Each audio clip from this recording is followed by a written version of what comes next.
Good evening. I won't lie to you, I'm mad excited about this one. It's a very, very special guest, Yannicka, who is a Manchester City fan. She also is regularly on Soccer Sim City. Most of you out there would know Flawless from his streams, pertaining to Manchester United and such. But also, you're the first female that's officially jumped on my channel. Oh, really? So yeah, I'm so happy about it. I am trying to be diverse. It's not just a man's, you know what I mean? Yeah. So really, really trying to push for female engagement as well. So no, thank you for the time. Brilliant. Let's go straight into it. So just talking about the women's game in general, what's your thought on the women's game and where it's at now? I think it depends kind of per club, because I think the women's game's obviously come on a lot. When I first got into football, women's football wasn't really spoken about, to be honest. Like, I had a few friends growing up that played for like Everton, because Everton were the team that most girls that play football would play for. And Man City had two teams. Okay. I'm not quite sure what they were called, but there was like two different teams for Man City, so you could join one or the other. And Man United had one, but they scrapped it, and then they got it back again now. But I think it's just coming on more and more. There's more little girls that are kind of watching football now, and rather than like idolizing the male footballers, they're actually looking at the female footballers. That's obviously helped by people like Alex Scott going on TV, because girls will say, oh, I like her, who's she? And then, you know, their parents will be saying, oh, yeah, she played for Arsenal, that sort of thing. So I think it's getting more and more popular. I know the American women winning the World Cup, that sparked a lot of support in America in terms of like soccer, as they call it. And I think it's happening over here. I know Man City, they invest quite well in the women's team as well as the men's. They have the same sort of facilities as the men. They train in the same building. So all of that is kind of the same. They use the same pitches. So keep it quite consistent across the board. Our actual chairman was saying that he doesn't see women's football and men's football. He just sees Manchester City. And I know a while ago they stopped, because they used to have like a Twitter for the men, a Twitter for the women. They don't do that anymore. They have one Twitter for both. So, you know, you'll see like a thing saying, oh, a signing is coming, and everyone will be thinking, yeah, we signed Grealish, and it's a lady. So it's a bit like, well, we weren't wanting that. But yeah, it's good. It's nice to see. Obviously, like, it just seems to be getting better and better. I know Chelsea's women, they're doing really well. They're really strong, yeah. So, yeah, so I think it's nice to see. Obviously, I'm not interested in women's football as a fan. Like, I don't have a season ticket or go, but you know, it's one of them things. There's a lot of people that are. So yeah, it's good. It's just going from strength to strength, from what I can tell. No, it is good to see. I feel, from obviously the outside looking in, it looks like when it comes to international tournament, that seems to get the most traction with the women's game. But it's nice to know that like the WSL is starting to pick up a lot. There's a lot of, say, foreign imports coming into the WSL, which probably helps with the promotion of the game and such. But the reason I really wanted to speak about this, because you mentioned your club and the way that they get treated, but your neighbours across the road have had a few issues with their women's team. Well, I know, because when I was growing up, like I said, they did have a Man United sort of youth team for girls or whatever it was. And then they basically closed it. So a lot of them people went to like Everton, City, whoever was around. I think Bolton have always had a women's team. Yeah. I think it's Bolton. So yeah, they've had a few teams that they could go to. And then I think mainly because, you know, the likes of Man City, Chelsea, Arsenal have always been quite good, their women's team. Because they've sort of started investing, I think Man United thought, you know, we need to kind of be part of it. We can't really be saying, you know, we don't have a women's team anymore. Yeah. So they put together a women's team. It did look, I know last season, a lot of people were excited because I think they beat Man City in a derby, or they drew, something like that. And everyone was saying, oh, the United are, you know, this fantastic team.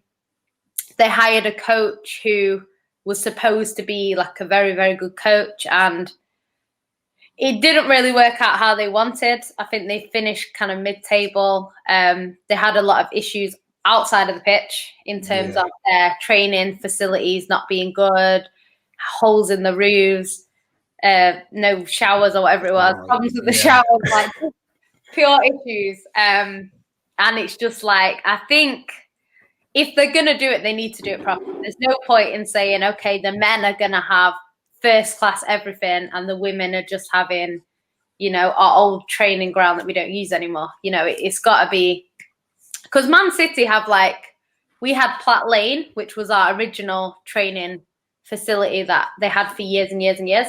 And then they moved to Carrington, which is just on the same road as Man United. You had to pass Man City to get to Man United, just the way it went. They had that for a while. And then obviously when the Sheikh came in, they decided to invest properly and they did it near the stadium. So our training facilities are amazing. Like, I've been in there, it's so good. They've got that now. But they could have easily said, okay, we're going to move the men to this, you know, amazing facility. Yeah. But the kids and the women, they have to stay, you know, in Platt Lane, or they have to go to Carrington and stuff like that. But they didn't do that. They moved everyone over. And it's just like things like that. I've been to Man United's training ground. Obviously, I don't think they'd have space, but they could literally build another building for the women. I don't think it would cost them that much, really, if you think about it. So I don't understand quite why their facilities are so poor. Because I'm sure they could even buy Man City's old training ground, which is on the same road. Because that's there. Obviously, it was functional for City. I think Bury used it because City, I think, still own it. So they rented it. Well, they didn't rent it. They gave it free of charge to Bury when they were struggling financially and stuff like that. So they could have always approached Man City and said, look, we'll buy this for the women. Just anything, really.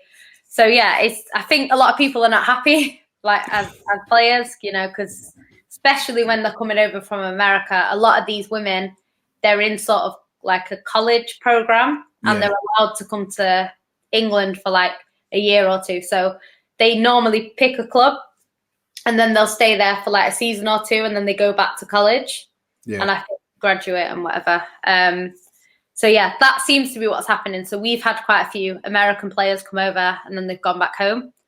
And, you know, these big American stars that have just won the World Cup are trying to come to England. And it's like, you can't put them in them sort of facility. They're probably not used to that. So, it's a bit of a mess. It's a bit of a mess. So I don't know the ins and outs of women's football, but I know there's a lot of issues going on over there. I think the manager's left to manage in Canada now, Man United's manager. Yeah. I don't know where she's gone, but I heard that she'd left. And I think she's moved to San Diego. San Diego, that's right. Okay. Yeah. And I think they've also lost it's Reece James's sister. She's gone. She's Daniela, I think it is. No. Chelsea. Yeah, Daniela, I think. And such.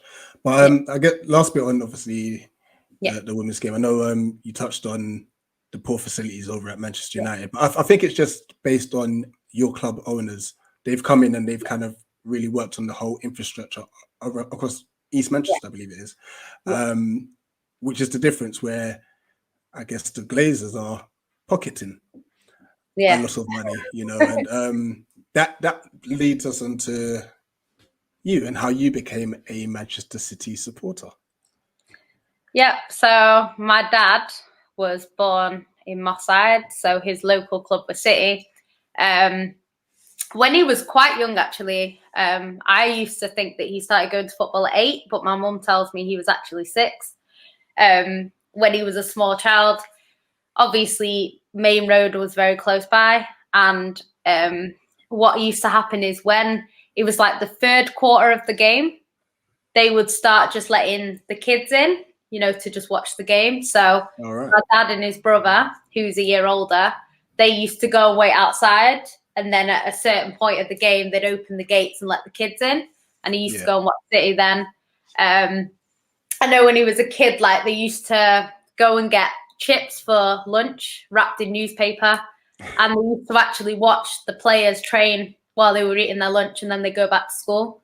So yeah, my dad grew up diehard Man City. So obviously when I was born, I was born in London actually, because my dad was working down here, and every other weekend we actually had a house in Manchester, because every other weekend we'd come back to Manchester so my dad could go to football. Okay. So yeah, I've pretty much grown up with City. When I was very little, I wasn't really interested in football. My dad wouldn't take us. It was his time away from the kids, so he wasn't going to take us at all. When I got a little bit older, I got into football. I originally started watching football actually to see if I could see my dad in the crowd. So when I was like a little kid, I'd put the football on and I'd be looking for my dad in the crowd. And obviously I started watching it because of that. And then, just got into it. And then as I got older and older, I said to my dad, can I go to football? He was always like, no, you're not going. Which, to be honest, like Main Road was a little bit more dangerous, just the area that it's in, It was a bit more rowdy there. So, yeah, it was one of them. But when we got our new stadium, when I was sort of 12, 13, my dad said that he'd take us. And then I've not looked back since. I've been going every year. So, yeah, it's been good. Like, obviously, it's kind of like, it's weird because when I was in school, obviously Man City weren't great. And it's like, normally people get bullied for supporting City. It was like, oh, City is shit.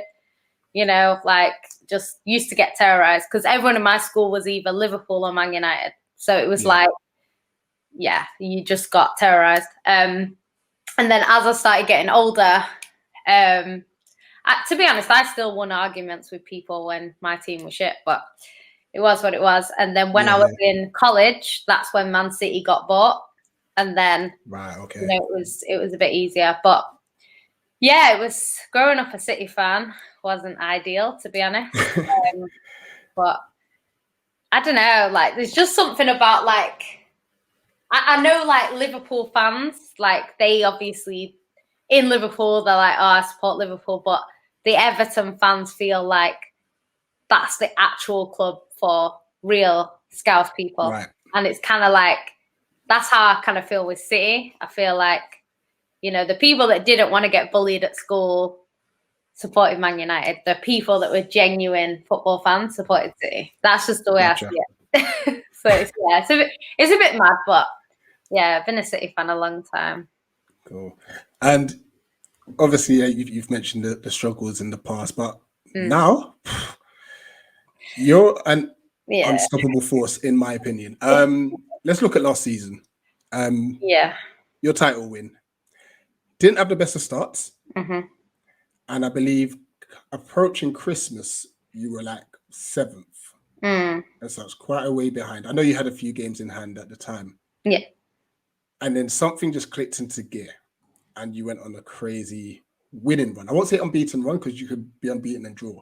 Yeah. What do you think was the catalyst for you to go on that run? From what I've heard, obviously I don't know 100%, but from what I've heard, apparently Fernandinho sat the team down. Obviously, he's the captain, and he just said, look, this is not good enough. We're not playing well enough. We need to do better. Don't know exactly what he said. But it's interesting because Man City have actually released today some footage, and apparently the last sort of, I can't remember how many weeks it is. I think it's the last 6 weeks or the last 8 weeks of the season have actually been recorded. So you can kind of see what happened towards the end. I think when they realised they were going further in the Champions League, I think they thought, let's record it. So they did that. But yeah, or when it looked like they were going to win the league, I think.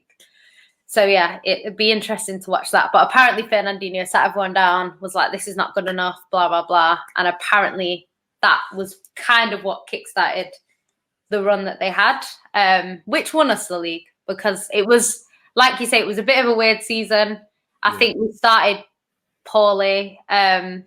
We were brilliant in the middle, and then we ended quite average. It was okay. It wasn't poor, but it wasn't great. It was just I think everyone knew the league was won. It was done. Yeah. Pretty much. Yeah. So we put that a little bit.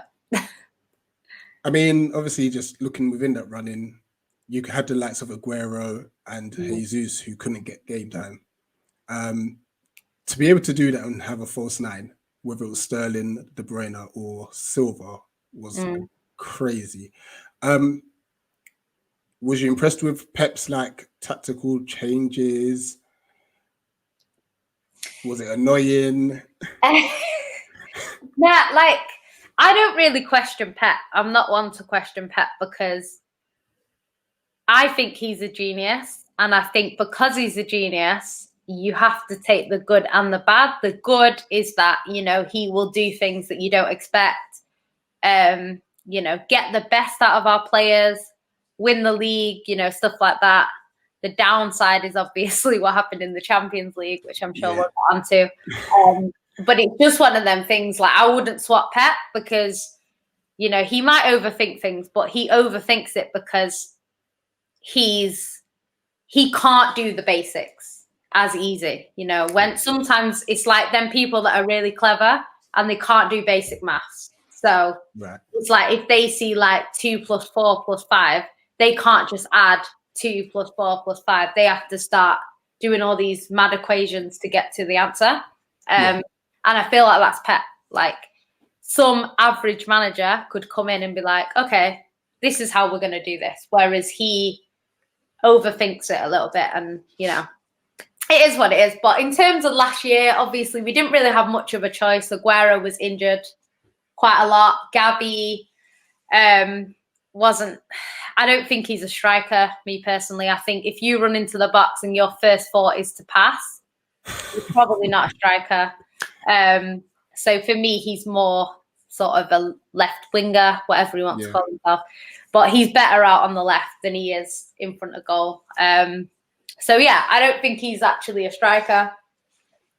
But yeah, I think Pep did okay, obviously, with what he had, and we went on that unbeatable run. I think Gundogan having a little bit more freedom, playing a bit more forward, was pivotal in that. Because usually he plays he has been playing for the past couple of seasons, a DM role. Yeah. Which I don't think suits him too well. I think he's better sort of when he's got more freedom. I do think having De Bruyne out helped as well, which sounds crazy because he's our best player. But I think when De Bruyne is out, Gundogan has more freedom, Bernardo Silva has more freedom, and they tend to step up a level when he is out.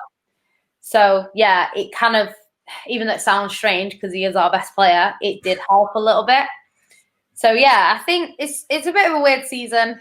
Pep was trying to work things out. Sterling was okay. He was okay in the fantastic 21 winning run. But before that and after that, I think he had probably one of his poorest seasons for us. So it was quite difficult. But yeah, he got us over the line. Yeah. And I think that 21 winning run won us the league. There's no doubt about that. If we don't have that, we don't win it. So yeah, it's a bit mad, but luckily it was only Man United above us, and it's Man United, so we're able to win it. No, indeed. No, a phenomenal run. It's no mean feat. It's not easy to do. So it can never be played down at all. And you lot just ran away with the league. But then this leads to the Champions League final. And this is why I asked about whether the tinkering was annoying. Because I sat down and I looked at the lineup and I was like, wait, what? No natural defensive midfielder. So it's a weird one, the Champions League, because City, I've said for a long time, City are not ready to win the Champions League. This is what I've been saying for a long time. I thought we weren't ready. We never really looked too comfortable, sort of in the latter stages, you know, and then we get knocked out by a team that by rights we shouldn't be losing to. Yeah. That sort of thing. And I just thought, we're not ready. There's what a lot of people don't take into consideration is the pressure that's on City to win it. Because, you know, other teams, they might not be as good as Man City, but if they're not under any pressure, it does make it a bit easier to win. It's kind of like the Carabao Cup. Man City are under no pressure to win it, so it kind of makes it easier for us to win it. Because we've won it the last 4 years, next season, no one's going to be saying, oh, City are terrible if they don't win it, because it's like they've won the last 4. So it's kind of like that for us. Even the league, like we're not under the pressure that some other clubs would be under to win the league. So it just means when we kind of get to a position where we're in a title race, it's City are not under as much pressure to kind of get over the line as some other clubs might be. And you know, it kind of makes it easier to win in that respect. But yeah, the Champions League is a difficult one for us. I think we've been made favourites for it when we're not favourites. I don't think you can be favourites for a competition that you haven't won unless it's clear that you are the best team in it.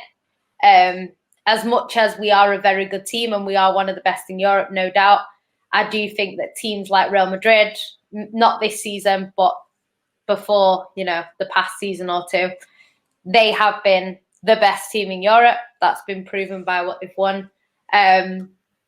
And then you've got like, you know, your PSGs that are a quality side and stuff like that. So I don't think we've been like clear favourites. You know, Bayern Munich up until last season were, you know, well, they were actually favourites to retain it. That's what happened at the beginning of the season. Everyone was saying they're going to go back to back. So yeah, there's other clubs there that I would argue would be, in my opinion, more favourites to win it than Man City, just because they've been there, done it before, and they've got quality like City have. So yeah, I think that's not helped because it's put a lot of pressure on us. The fact we've got Pep puts a lot more pressure on us because we have, in my opinion, one of the best coaches in the world, if not the best. So it's just one of them things. I think there's a lot of pressure on us to win it. The players, I don't think, believed themselves that they could win it until this season. I think up until then, the players were kind of like, don't get me wrong, the likes of De Bruyne, he knows he's good enough to win it. But some of the other players, not so much. Because that Lyon game, yes, Pep made a mistake with the lineup. No one can deny that. He didn't play the formation that you would have expected in that game. Players were a little bit shocked, I think. They didn't really know what they were doing too much. We didn't play well in that game, I'm not going to lie. But we were better than Lyon. We should have won that game, put it that way. It's not up to Pep. It's not Pep's fault that Sterling missed an open goal. You know, it's not Pep's fault that we conceded a goal that, you know, was quite an easy goal to concede sort of thing. So it wasn't really all on Pep, that one. The players weren't happy with Pep. This season, completely different. From the second we stepped out in the Champions League, City was strong. You know, they were beating teams. We actually were unbeaten until the final. We only drew one game, and that was in the group stages against Porto, when I think by then we'd already topped the group. So it was pretty much a perfect Champions League. We won. We didn't just scrape games like 1-0 in the dying seconds. You know, we were winning against Mönchengladbach quite comfortably. Dortmund, the first game was a bit rocky. The second game was all right, you know, 2-1 both times. Same with PSG. First game wasn't great until the second half, and then the second game dominated it. But City were really, really good. That is the first time, that PSG game is the first time that I thought, Man City can win this. I didn't want Chelsea. I'm not going to lie. I've said that on a lot of streams. I didn't want Chelsea. I thought Chelsea were not under any pressure to win it. They've already won it before. Yeah. I just thought I didn't want that. I wanted a team that are under equal pressure, like a PSG or someone who is better than us. I think City perform better against teams that are better than us, if that makes sense. Yeah. It's a bit strange, but that's the way, especially in the Champions League. Like, we had no problem beating Real Madrid last season, but then when it came to Lyon, we got kicked out. Sorry, the season before just gone. Yeah. So it's like, you know, if you'd have said at the start of the campaign, Lyon or Real Madrid, who do you want? You would have said Lyon. Absolutely. But City actually were better against Real Madrid. So, yeah, it's a bit mad. I do think that they'll win it eventually. I've always said that. Whether that's under Pep, I don't know. We will win it eventually. It's going to take us a little while. It's taken most teams a little while to win it, to be honest. We're not the only one that have been trying to win it for a while and not. PSG specifically went and bought Neymar and Mbappe to try and win it, yeah. Win the Champions League, and they even haven't done it yet. So it'll come eventually. Obviously, I'm not happy with the game. I think Pep, getting back to Pep, he didn't overthink it the whole Champions League. He played pretty much the same team. He went with what worked. You know, he played our strongest team, whoever was on form, like Mahrez was, and Ramadan for some reason. Ramadan Mahrez was insane. You know, he played everyone that was working. Phil Foden was great. He continued to play him. And then it got to the final. And personally, I think he's overthought it. He's thought about Chelsea too much. He should have ignored Chelsea. He should have gone with what works for City. Yeah. He should have played exactly the same team against PSG. And this is what I mean about Pep, because Pep is not a normal manager. A normal manager would have gone with the PSG team, and then if they got beat, he could have held his hands up and said, look, I didn't overthink it. Yeah. I went with what worked. My team let me down, blah, blah, blah. He could have said that, but he didn't. He decided, I'm going to go with what I want or what I think's right. And it backfired, you know, it did backfire. Yeah. There's no way you can play against Chelsea without a DM. Not only not play without a DM, not play without your captain. I think even if Fernandinho was a striker and, you know, he was the captain, you have to play him because it's a captain in a final. And I think that was two errors in one for me, because I think Fernandinho alone needed to play. You know, a DM needed to play. He moved, again, Gundogan deeper. It's not as effective. Yeah. De Bruyne was playing in a different position to what he normally plays in. Yeah, Sterling came back in on terrible form. It just didn't. It did with me. The minute I saw the lineup, I predicted 1-0 Chelsea, and I knew that Chelsea would win. Another thing is he played a very high line. Yeah, against the team of Werner, and it was like he was. I think he was trying to. I think what really messed up Pep is we beat Chelsea at the beginning when, well, not at the beginning, but mid-season, in that just before that run that we went on. Yeah. We beat Chelsea 3-1. It was very comfortable. City played really well. We surprised them. We had De Bruyne as false 9. It worked that day. We had quite a few injuries not injuries, but COVID illnesses. Do you know what I mean? That game, and I thought we were going to get beat. I thought we're not going to beat Chelsea with a half squad at Stamford Bridge, and we did. And then we played them again in the cup. I don't know why Pep went with Sterling, Ferran Torres, and Gabby, simply because Sterling wasn't on form. Gabby is not the most clinical of strikers. He's not even a striker to me. And Ferran Torres is new to this league, so shoving him in a semi-final against Chelsea, it's a little bit. I think he shouldn't have done that. And if you are going to do that, put him alongside someone more experienced, like an Aguero, or just someone that can kind of lead him a little bit, or Mahrez, because Mahrez was on better form than Sterling. So yeah, for me, he got that wrong.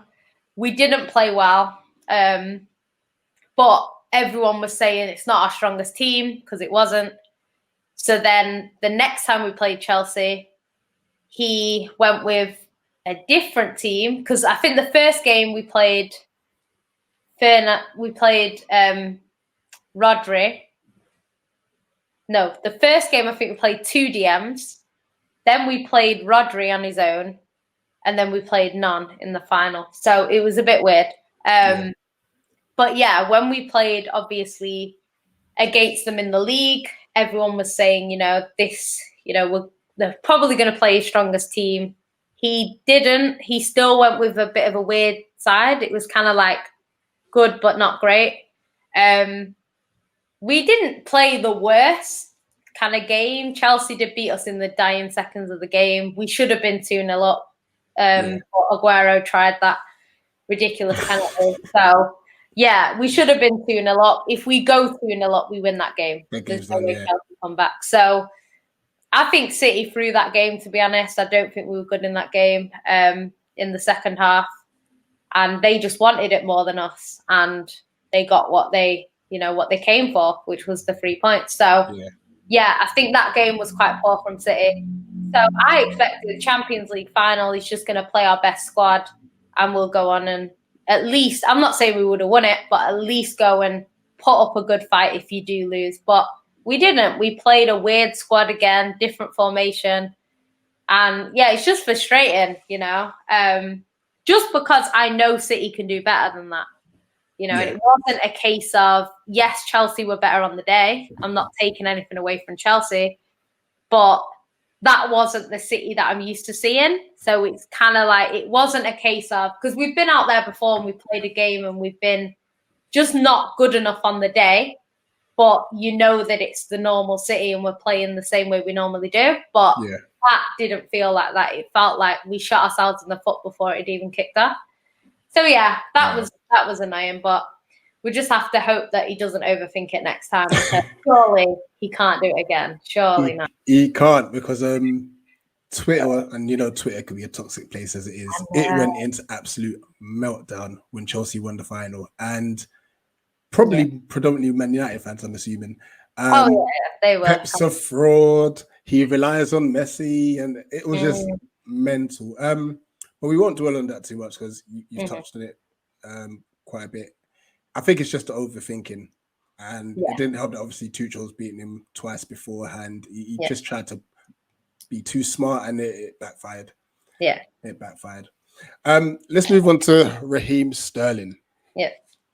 Now, as a Palace fan and looking from the outside looking in, he really struggled obviously initially, but then he found his feet at Manchester City, where I felt he was getting the credit he deserved in Manchester, amongst Manchester City fans. The media is another story in itself. Yeah, they will find anything to put him down. What do you think's gone wrong last season? I think with Sterling, I think how Liverpool was so good for 2 years and then they kind of fell off a little bit last season. Yeah. Because to maintain that high level for 3 years is difficult. That's why you saw Mane have the season that he had. Salah was still producing, but wasn't his best season, that sort of thing. I think it's sort of the same for Sterling because what a lot of people don't realize is Sterling doesn't really get injured. So he plays a lot of games. And a lot of people are saying, he's going to leave. He's Pep's favourite player. Pep loves Sterling. And he always plays Sterling. When he can play Sterling, he plays Sterling.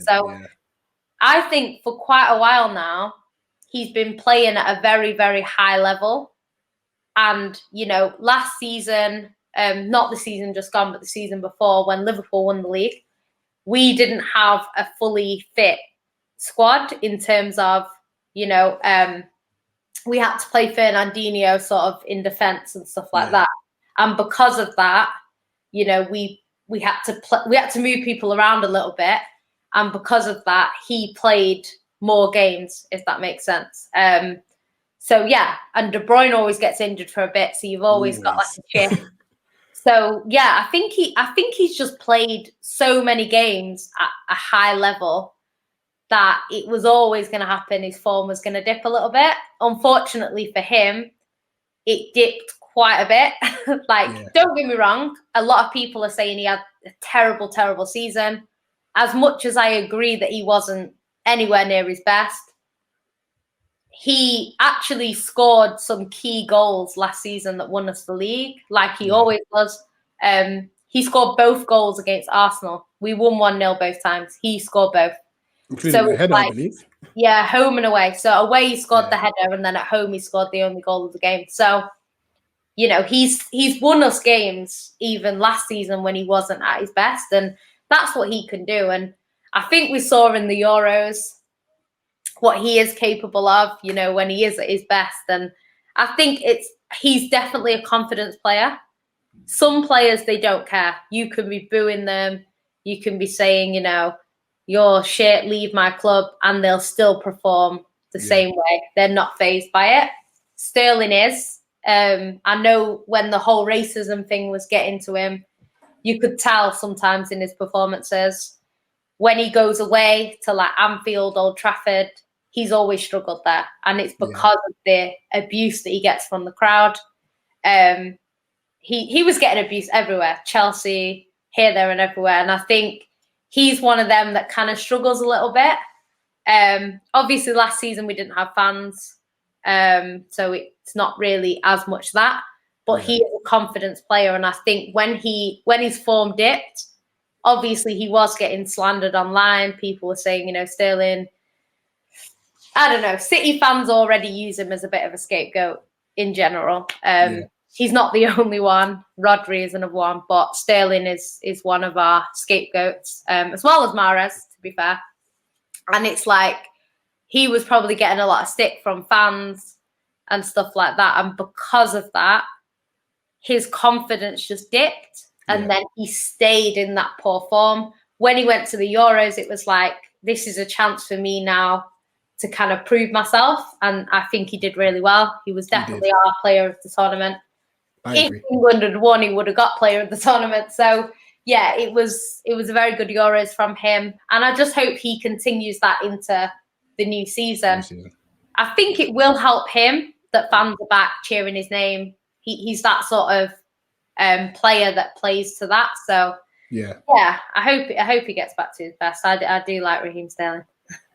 You mentioned Mahrez. I'm quite surprised to hear that he's been made a scapegoat. He's a very good player.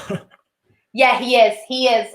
Mahrez, what I would say about Mahrez is Mahrez and Sterling are both quite frustrating. So when you're a City fan and you're watching them and you're seeing, like I've seen, there was last season when we played against, who was it? Cheltenham, I think it was. Is it Cheltenham? Yeah, Cheltenham when we played them. And Mahrez, like, we weren't playing well. Cheltenham were the better team, right? For some of Was that the game where you were 1-0 down with about 10 minutes to go? I think so. And I think we came back, right? But we didn't have a good game. They went 1-0 up first. I'm not sure what minute it was, but they went 1-0 up first. Wasn't a great game. And Mahrez was kind of like doing step overs and stuff. And it's kind of like, you're playing Cheltenham, just put the ball in the back of the net. Like, it's just, and it's like, as a fan, when you're winning, it's all fun and games. When you're 3-0 up, do your step overs, do your fancy football. When you're 1-0 down to a team that you should never, ever be losing to, just do the basics, you know what I mean? Yeah. And Sterling as well frustrates people because, you know, he'll, you know, go one-on-one and then miss, or he'll miss the open net, or, you know, something like that. And it's just like, it is frustrating. And as an opposition fan, you're always going to see that as, oh, he missed one chance. But as a City fan, you'll be like, well, he's done this the past 5 games. So it's annoying now, you know, sort of thing. But it's the same at every club. I know Liverpool fans that get frustrated with Salah. From what I see from Salah is that he's always on the score sheet. So it's one of them. I think you can get players like that. Rodri, people think he's a bit slow. He's not Fernandinho. It's a bit harsh because Fernandinho, for me, is a fantastic player. So I think because of that, he's never going to be as good as Fernandinho. he's a different player to Fernandinho as well. He's not the same. Yeah. So it's quite hard, but you do get, at every club, you get scapegoats, and they're sort of our kind of scapegoats that we have at City. Whereas other players, like De Bruyne, who I love as well, they can pretty much get away with murder. He could have the worst game ever, and people would be like, but it's De Bruyne. Like, they just get away with. Zinchenko is a fan favourite. People love Zinchenko. Kyle Walker. A lot of people love Kyle Walker. So there's certain players at Man City that can kind of get away with a lot more than others. And that's just that's just the way it goes. Do you know what I mean? That is. Last bit on Sterling. Because it doesn't seem like you're in the market for a striker. Do you think that he will play in that false nine or up front? I'm not sure, because it's interesting, because Sterling actually plays better when we have an actual number 9 striker. He doesn't play as well. And that is another reason why his form last season wasn't as good, because he doesn't play as well with a false 9. So it didn't benefit him in terms of how he plays. That's why when he's got sort of a number 9 in Harry Kane with England, he seems to perform better. I don't know. I feel like if we did go with a false 9 this season, it would probably be Ferran Torres. That's just who I think, because he's already said that he, when he first came, he wasn't a striker, he was a clear winger, but Pep's kind of trying to change him into sort of a forward man. So, so I think it would be Ferran Torres, but obviously if we didn't get a striker, it probably would swap and change between him, Sterling, and probably Foden, to be honest. So yeah, we'll have to see what Pep does and whether we get Kane, because that'll play into it. That is going to play into it. We're going to move on to. I was actually going to talk about Kane first, but then obviously recent developments will make me talk about him after Grealish. So the £100 million bid's been put in. Yeah. Now, I think there's a bit of a tug of war at the moment. I know Villa's offered a new contract to him as well. I think you're getting Grealish, personally. What's your thoughts on the signing, and do you feel you'll get both Kane and Grealish? So Grealish is actually a player that I like. I really like Grealish. I think he's a great player. He would get better under Pep. What he's been doing at Villa is impressive. A lot of people like to talk about these players. Of course, it's easy to score this many goals at Man City, but it's like, how easy is it to do what he's doing at Villa? Don't get me wrong. At a club with less world-class players, I think you stand out more. I think that's the benefit of it. I think Mahrez at Leicester stood out a bit more than he does at City. So probably there's less pressure as well. To be fair. It's kind of, there's an argument both ways, because it's like when people talk about Phil Foden, they say, he's in a team full of superstars, but it's like, but he's standing out at a team full of superstars. So that to me is a compliment to Foden. But in terms of Grealish, I did want Grealish. Maybe 100 million is quite steep, but I think because of the likes of Rice and Maguire being sort of £80 million players, if you look at it like that, Grealish, it would make sense to be 100. He's still quite young, like mid-20s. So he's got quite a few years left in him. So I think that's why the price is what it is. But I could see us getting him. He's a massive fan of De Bruyne. He's a bigger fan of De Bruyne than I am. He loves De Bruyne. So I'm not surprised that he wants to join Man City. I know Man United, I think, were interested in him a few years ago, but he wasn't really interested. So I think with City, you are guaranteed trophies at City. It's not a case of, you could win something. You definitely will win something. So it just depends now on whether he wants to be loyal to Villa, which I would respect. If he did stay at him, I would respect him for it, because it's not easy to kind of look at other players that are your friends, lifting trophies, and you're at home with your club that you love, but you're not really challenging for trophies. So I, from a player's point of view, you know, a lot of fans are emotional, like, oh, I love my club, but it's like, yeah, but it's a job to them. And if someone called you up now and said, you might like your job, but if someone called you up now and say, I'm going to give you more wages, but you can work less, you're going to take that job. So absolutely. You have to think of it from their point of view as well. It used to happen with us. Man City have been the opposite. We've had our good players snatched from us because we weren't quite good enough, and there was better teams that wanted our players. And, you know, it happens to sort of everyone. So it's just, it's one of them things. I would respect him for staying because that means that he really does value Villa. But I wouldn't, if I was a Villa fan, I would understand why he would also leave. So, it's one of them. I don't know if we'll get both. Apparently, City are saying that, you know, they're going to go for both. I predicted at the start of the season, before I knew about Grealish, that we would go in for Harry Kane. Harry Kane would obviously want to leave. We know that.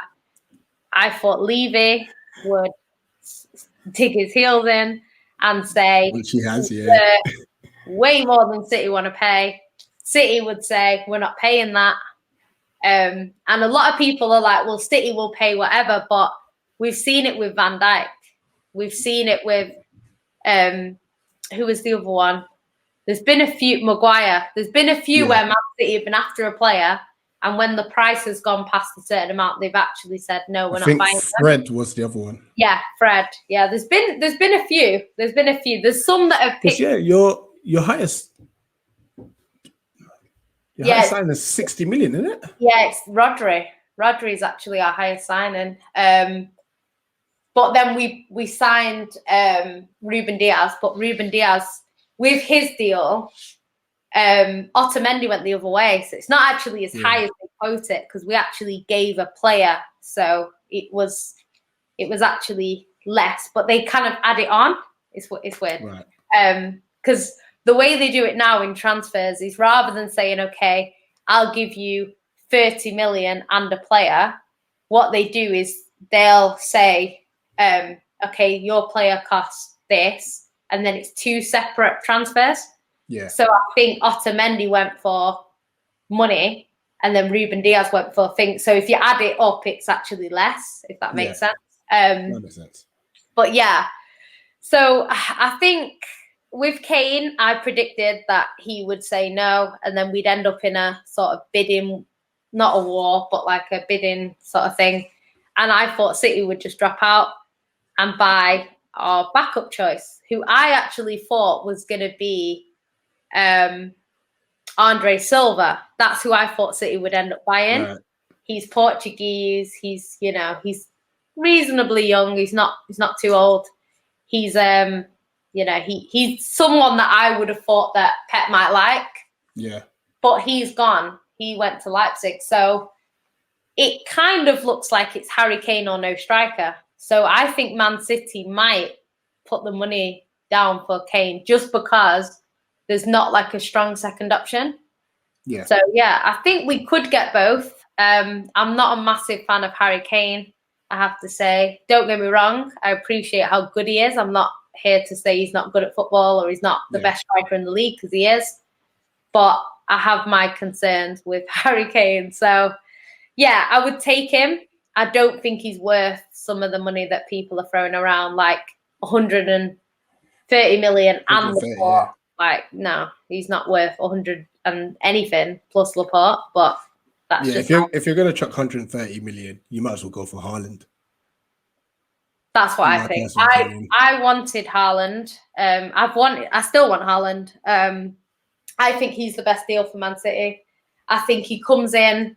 He's got some sort of history with the club. I know him not personally, but he has a love for Man City.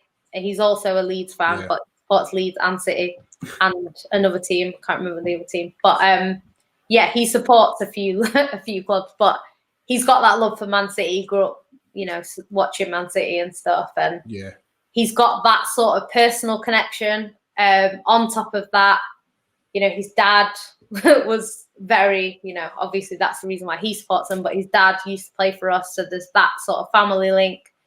On top of that, he's a very clinical striker.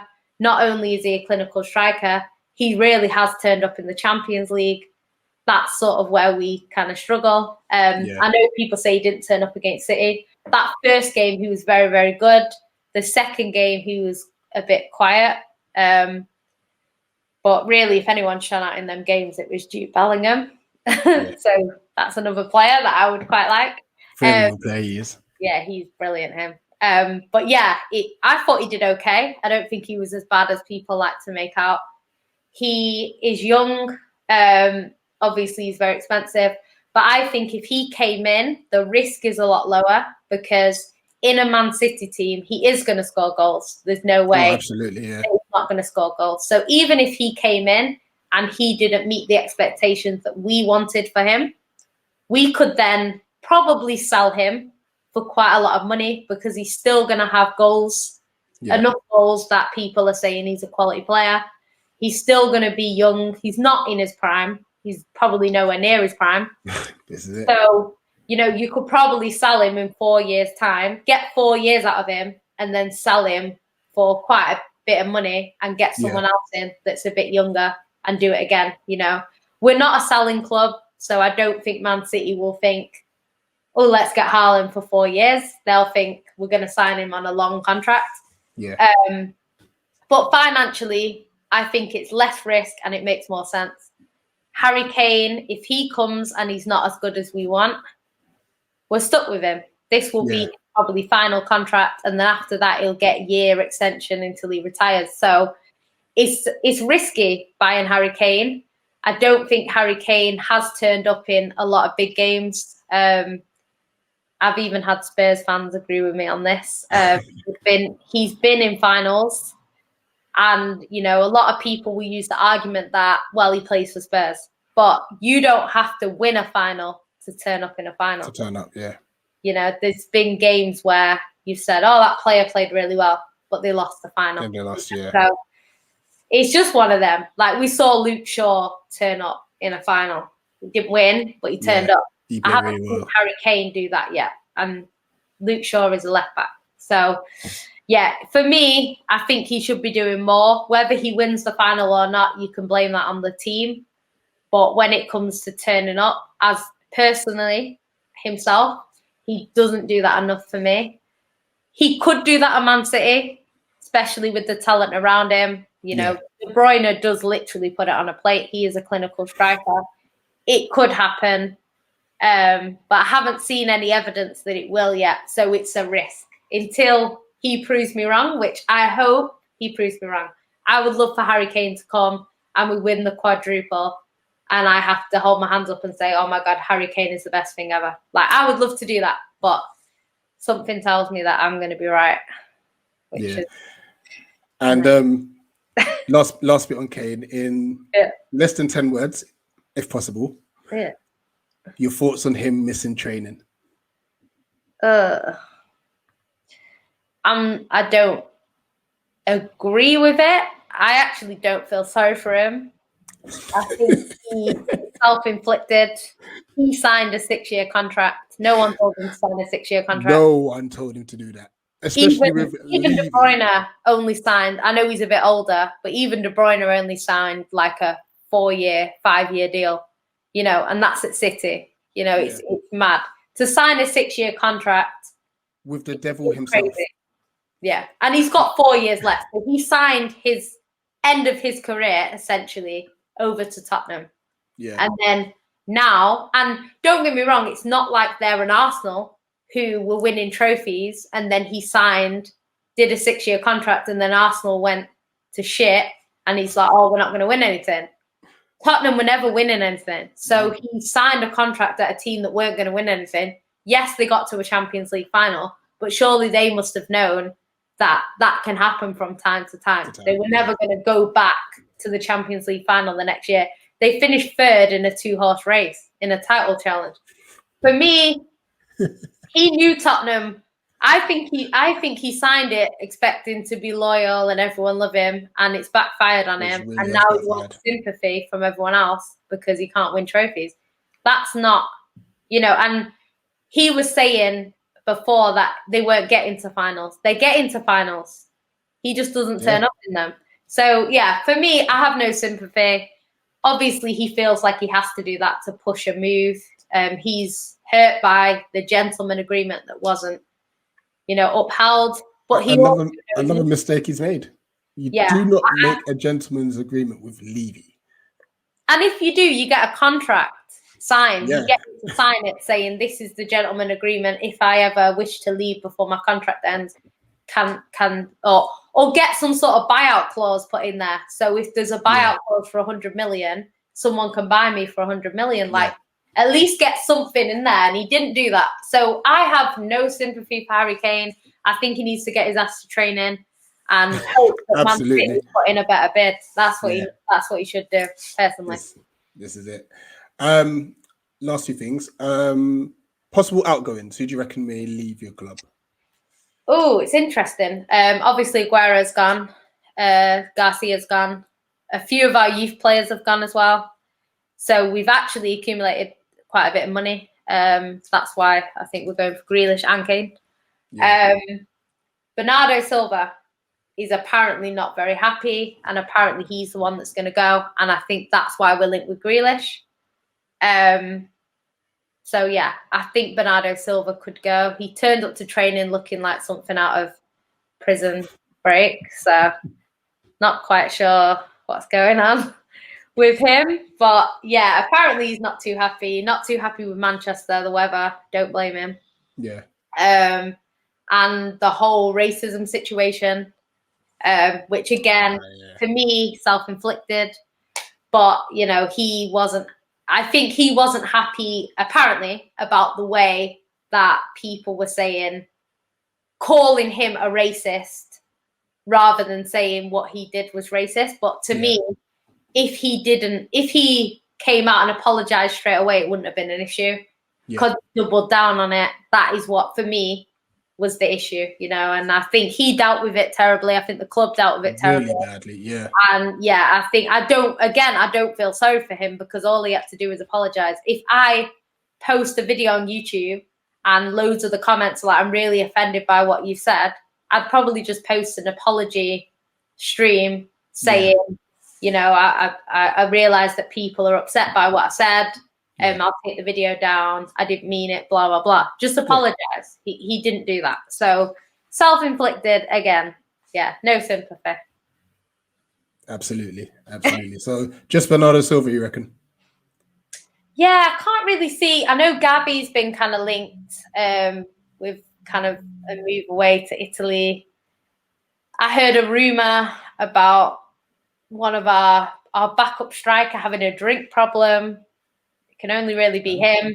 So I don't know what's going on there. I don't know if that's true or a load of rubbish. But if that is true, I don't know if we can sell him in that sort of situation. So I don't know. I can't really see anyone else going. Laporte was also rumoured to, be unhappy that he's not starting. But me personally, I think he'll be one of two main centre-backs next season. I think it'll be him and Ruben Diaz because they're our two best players.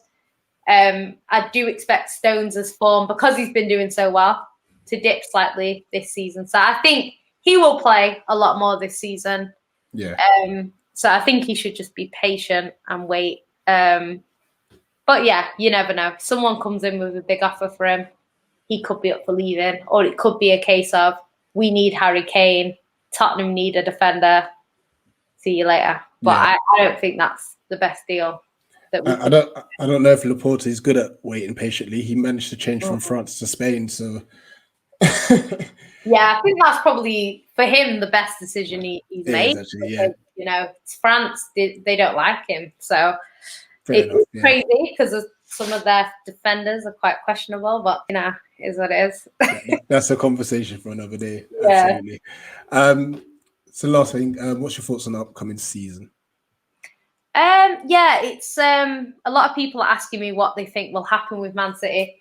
I actually think because we were so solid last season across all 4 competitions, probably won't happen again. I don't know if we'll win the League Cup 5 years in a row. I think that sounds a bit extreme. So I feel like someone else will probably win that this season. The FA Cup, we don't have the best record in the FA Cup, as good as we are across all 4 competitions. The FA Cup's the one that we seem to struggle a little bit in. So I don't know about that. The league, obviously, is harder to retain than it is to win.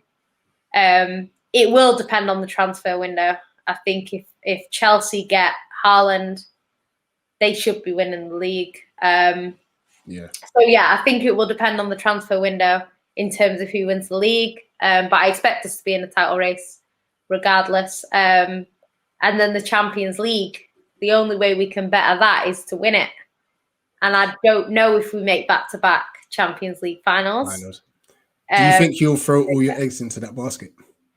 I think last season we definitely focused more on the Champions League. That's why at the start of the season, when we were poor in the league, we were good in the Champions League. Again, at the end of the season, we were poor in the league, we were good in the Champions League. So I think they were doing that last season. The players are going to be even more pumped up for it now. Now they've lost the final and they've felt that pain. I think they will be fully going for that next season. Pep will want them to, go hard in all 4. But I think they'll have one eye on the Champions League. I don't think it will work. I feel like we'll have a disappointing season by our standards. Simply because of what we did last season. It's hard to sort of maintain that. So, yeah, I think we'll go out the Champions League a little bit earlier. And I think another team could win the Prem. So, I don't know if we'll go trophyless, but it'd be interesting. As it stands right now, though, we should be winning the league. As it stands right now. But I tip you to win it, to be honest. I hope so. I do tip you to win it. Actually, before we go, Patrick Vieira has obviously taken charge of Palace. Yeah. Can you give us a bit of insight into his managerial style? Because obviously he was with your youth at one stage. Yeah, I didn't really focus on, I don't really watch the youth too much, so I didn't really know. But I know Man City play the same way across the board. Okay. If you watch our women, they play, you'd think Pep was their manager and all the kids and stuff like that. So I'm assuming when he was in our youth team, that's what he was doing.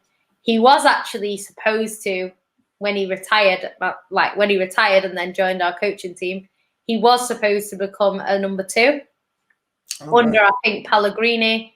But then Pellegrini left, we got Pep, and then Pep, I think because Vieira was busy, he picked Arteta. Okay. And then it was Arteta that kind of came in. So, he went to New York, I believe, and then he's been at a few different clubs. I do like Vieira, to be honest. I really liked him as a player. He seems like a decent manager. I don't think he was quite achieving what he would have wanted to in terms of his managerial career so far. But I think Palace is a great opportunity for him. I don't think he'll be under too much pressure as long as he keeps you up. Yeah, that's the objective this year, just to stay up. Yeah. So I think the pressure is going to be a lot less. And he knows what he's doing. He's already trying to get signings in, which he's doing. I hope he does well. Like I was saying that I'll probably go to some Crystal Palace games if I can this season because it's always welcome on my road. So I might as well when City aren't playing. But I hope he does well. To be honest, I like Palace. So you only need to lose 2 games, and that's the City, home and away. The rest you can we just have one, please? Like compete United home and away, innit? We've done that. We've done that. What I'm going to do now, I'm going to leave you on the stream by yourself for a couple of minutes to just promote your channel. And any other bits you've been doing. And when you're done, I'll bring myself back in. Yeah, no problem. So you can catch me at Yan City on Twitter, Yan City ENT on YouTube. I haven't been uploading too much stuff to that because I've been busy. You'll mainly find me on Sarcasm City podcast. So yeah, check them out. We're on the road to 5K or 4K. So yeah, get following them and then get subscribing to them. And yeah, you'll see me on there quite a lot. So yeah, that's where you'll find me. Brilliant. Yeah, if you send me all the links to I'll make sure I add them to the description. Yeah, no upload this video. It's been a pleasure. thank you. Someone of your caliber. Thank you for your sacrifice, because I know you've just stepped in from work. Yeah. To be able to do this with me. No, really, really honoured to have you on board. No problem. Thanks for having me. No, my pleasure. My pleasure. So guys, listen, more season reviews to come. We're actually doing the Man United one live on Friday, so that will be fun. Yeah, like, share, subscribe to Eagle Eyed Football, and yeah, we'll keep checking out the content. I'm down at Sellers Park on Saturday, by the way. Got a friend against Watford, yeah. I'm not even here. I'm not even here at the weekend. It's gonna be in Manchester. No probs. But yeah, listen, as Yannicka said, follow her socials, look out for Sarcasm City, and that is it. We're out.